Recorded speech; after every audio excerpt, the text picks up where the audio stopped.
Joining me on the News Hour debate tonight is Kaushalendra Singh, ex-mayor of Varanasi and ex-member of the National Commission for Backward Classes in the UP. आपके लिए बहुत बहुत धन्यवाद, आप हमारे साथ जुड़ रहे हैं.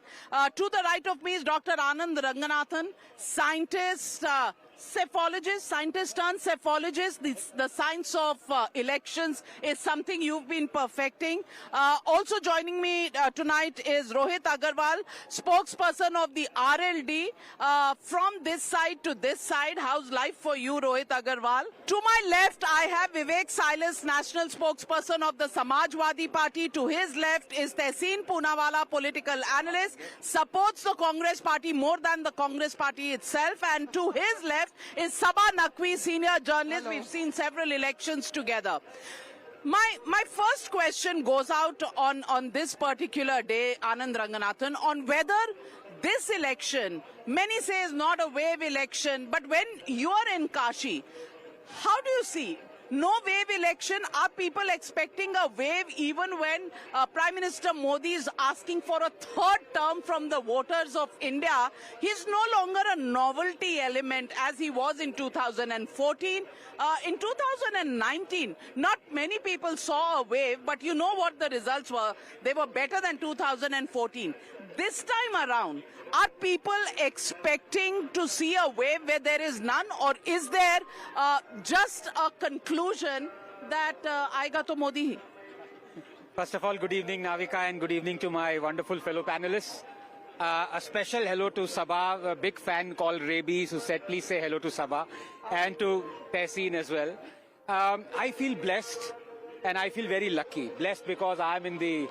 Yeah, because this city. Is Kashi Tamil Sangamam. That's right, absolutely. And lucky because this is a city that defines time and it's timeless. So perhaps this time I'll get more than 30 seconds to... Anand, you'll get me sued by the other panelists because you always get. Whatever he gets extra, I get extra. No, but it's a real joy, and thank you for this amazing setting, Aarti, going on. मतलब atheist को आपने पूरा convert कर दिया आज. चलिए. दो चीजें कहनी है.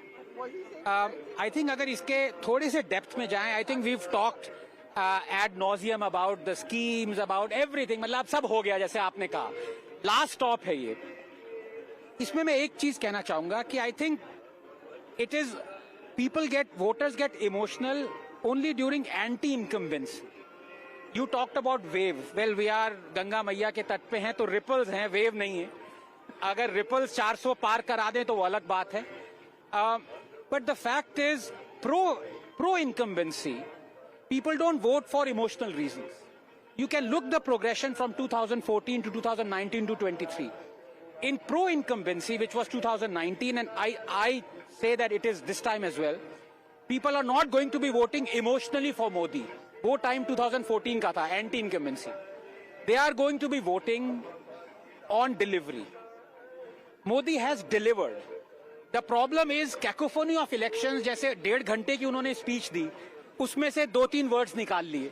एक वर्ड निकाल लिया मुजरा, एक वर्ड निकाल लिया मंगलसूत्र, एक उसी पे हफ्ते घुसपैठिया. People ignore the other 1 hour of the talk he's given where he's talked about his development that has happened. I don't even need to go into that. 120 million toilets, 370 million Ayushman health cards, highways, this, that, and the other, tap water connections. So this is what I want to put to the panel, that do they or do they not agree that this time also it is a pro-incumbency vote. It's not an anti-incumbency. You're asking Tehseen Poonawalla to agree with you? Well, Tehseen Poonawalla... Because his wealth has been redistributed. देखिए क्या हालत बना रखी है. ये कभी अपना बुखार ना दे किसी को. What wealth redistribution? He's not going to give us anything from his pocket. But never mind that. Tehseen Poonawalla. I've given you my love, my time. Well, my thank heart. you. Thank you so much. Very few congressmen give me that. Yeah. So, I treasure it more than the wealth that anybody would Kashi, treasure. and I have a secret. I come here to meditate very often. So this is my place to meditate. So, yeah. Okay. But Tehseen, the point I want to ask you is, when there is pro-incumbency, as Anand Ranganathan pointed out, waves and cacophony doesn't really happen. And is that the phenomenon? Because look at the UPA government. 2004, 145 seats. 2009, when nobody, even the Congress, did not believe that they had a chance in hell to come back, they came back with 206 or 209 seats. And nobody thought at that time. That was also a silent kind of support, pro-incumbency for Dr. Manmohan Singh. So why do you always assume that it is going to be anti-incumbency, number one? Number two, the deliveries, a lot may not have been done. I completely take that point. It's a large country, lots needs to be done. It's not 100% done. You're absolutely right. But the fact is, on many issues and on many fronts, this government has delivered, and people do see that. Why doesn't the opposition see that is a question that I've never been able to understand. So thank you, Navika, once again for having all of us here. And we are in the lap of Ma Ganga. But two or three things. I do agree that Prime Minister Modi is still a novelty factor. I don't think he's lost his novelty.